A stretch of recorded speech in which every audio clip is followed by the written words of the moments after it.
dicas para você montar a sua rotina, o seu horário de aula e não te faltar mais tempo. Se você já passou por isso, de sair da escola, de sair da aula com aquela sensação de meu Deus, faltaram horas no meu dia, não deu tempo de fazer tudo o que tinha para fazer. Ontem eu gravei uns stories, inclusive para quem ainda não me segue no Instagram, segue lá, vou deixar o link aqui na descrição.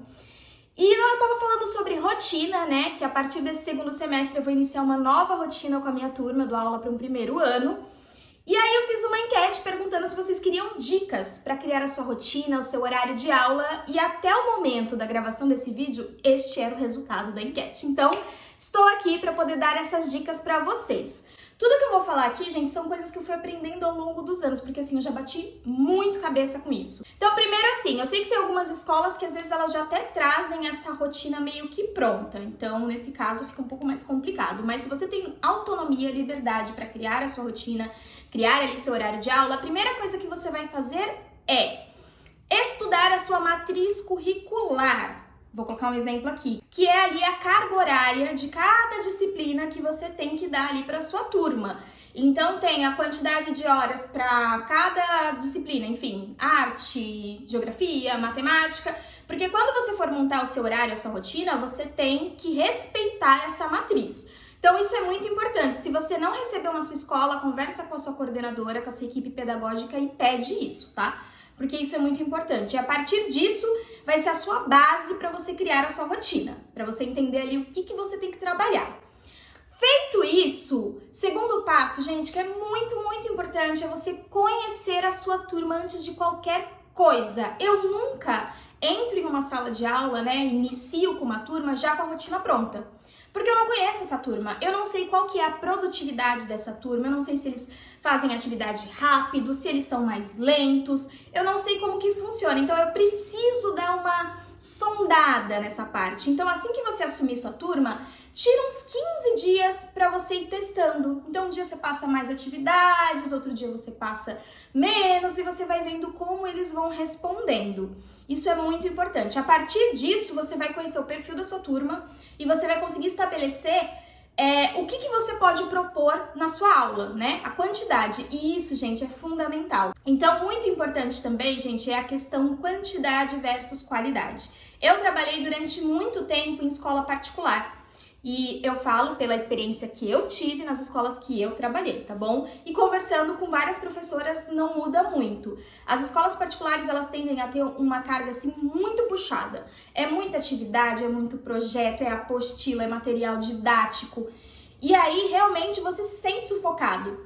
E ao mesmo tempo, por ter trabalhado durante tanto tempo, né, na rede privada, com muita demanda, eu meio que criei na minha cabeça uma teoria de que a aprendizagem estava diretamente ligada à quantidade de atividades que eu dava.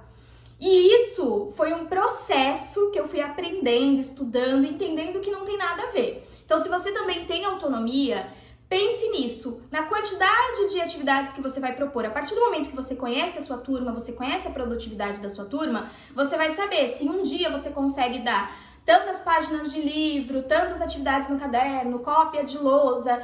E se a turma vai responder bem, gente, porque fazer atividade correndo, tanto você quanto as crianças, essa atividade ela acaba perdendo o valor dela, né? A atividade não deve ser feita correndo, ela tem que ser feita ali para que a criança tenha ali o processo, o tempo dela de entender e se desenvolver a partir daquilo. Então isso é muito importante. Não é a quantidade que vai fazer os seus alunos aprenderem, mas sim a qualidade das atividades. Então priorize qualidade e não quantidade. Na hora que você for montar seu horário, a sua rotina, você tem que pensar em tudo, gente. Se tem projeto na escola, nos projetos que você quer desenvolver com a turma, nas janelas. Então, como é que é na sua escola? Tem muita atividade extra, tem educação física, tem informática, tem biblioteca, enfim, inglês. Porque nestes dias você não vai poder dar a mesma quantidade de atividades do que num dia que você fica o dia inteiro com eles na sala. Então, esse dia tem que ser mais reduzido. E quando eu falo em pensar nos projetos, é porque às vezes assim, a gente monta lá a nossa rotina bonitinha. Então você coloca lá na terça-feira é dia de atividade de matemática no caderno, livro didático, atividade de arte. E aí tem um projeto da escola e você tem determinadas atividades para poder realizar com eles. Se você não inclui nesse tempo que você vai ter que dar essas atividades, acaba que o quê? você vai estourar o seu tempo. Então, ou você vai ficar sem dar alguma das coisas que você planejou para essa rotina, ou você não vai conseguir terminar a atividade do projeto, ou vai ter que fazer correndo, sabe? Por exemplo, agora eu vou começar com os meus alunos uma oficina de escrita. Então, eu deixei essa oficina de escrita para quinta-feira, que é o dia que eles não têm nenhum tipo de aula extra, eles só ficam comigo em sala. E aí eu coloquei as atividades respeitando o tempo da oficina. Então, quando você for montar seu horário, você tem que pensar em tudo isso. Projeto que você quer fazer, projetos da escola, tudo isso tem que estar incluído no seu tempo, para você gerir bem ali o seu tempo.